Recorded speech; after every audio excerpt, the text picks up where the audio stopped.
Aman, dokle će ih zagleđuješ više? Razgledam, gospodine, razgledam. Nije svaki od njih Franc Jozef, ima tu i Napoleona, a i poneka Marija Terezija. Pa ja ih ne prodajem na komad pa da ih birkaš. Ne su to i paprike pa ću ti uvalim ispod trule. To su Dukati, bre, sve zlato. A ne krompir pa će proklija neki. Na kilo prike ako hoćeš i ne gi preture više. Vidim da ste paprikar, gospodine, ali sada niste na džermu. Ovo je ugledna radnja ovlašćena za otkup i prodaju dragocenih metala. Prijatelju, mene se žuri za pare. Bata mi leži u apsu i moram da ga izbavim. Ako hoćeš na kilo, ako ne, koliko piše tamo? Koliko ima kila? 19 kilograma i 250 grama. 19 kila i 250 grama. Ako hoćeš, hoćeš. Ako ne, da si tražim drugog kupca. U redu. Ali cena na kilo nije ista. Kako ne ista? Na veliko i na malo cena se razlikuje. Na kilo je uvek manje. Koliko manje? 25%. 25%. Dakle, ovako. 19 kilograma i 250 grama puta manje 25, to bi bilo... Daj mi mikroskop. Izvolite, gospodine. Usitnio si ga. 150.000. Tako je. Marke? Da bome.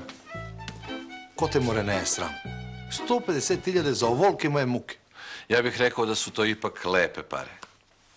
Pa ono jeste, lepe su, ne kažem da ne su. Onda prihvatate. Samo zbog Batatiku. Ne mogu da trčim se ovaj samar po čaršu i da tražim drugi kupci, dok Bata čeka u apsu da ga izbavim.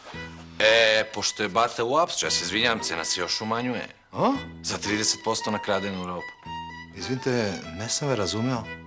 Pa nisam ni ja od juče, gospodine, da ih možda niste lično kovali.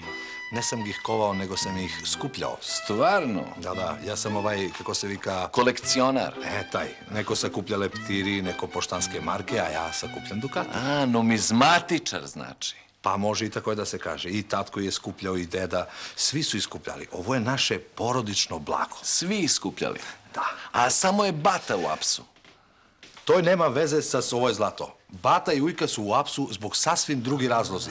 A i Ujka je iza brave. Opljačkana je neka benzinska pumpa, pa su zbog toga uhapšeni. Taj slučaj nema veze sa ovu kolekciju. I nemoj da ih mešaš više, nego daj 120.000 pa da begam, ajde. To što hoćete da begate, gospodine, to potpuno razumem. I to što hoćete meni da uvalite kradenu robu, i to razumem. Ali takva roba ide 50-50. Ko je 50? Ne, kradeno, bre, čuješ li me? Čujem. A i vidim da vam iz džepova vire delovi drugih kolekcija. Gospodine, pola familije vam je već u apsu, pa vam predlažem da uzmete 100.000 i da, kao što vi kažete, begate odavde, a rizik ću ja preuzeti na sebe. Koliko? 100.000. Prike, hoćeš i da te ja tebe utepam? Hoćeš i da uzem ovije 20 kila pa da te kovem sa zlato na patos dok ne zamreš, a? Te pijačne manire zaboravite. Ovo je ugledna juvelirnica opremljena najsavremenijim senzorima.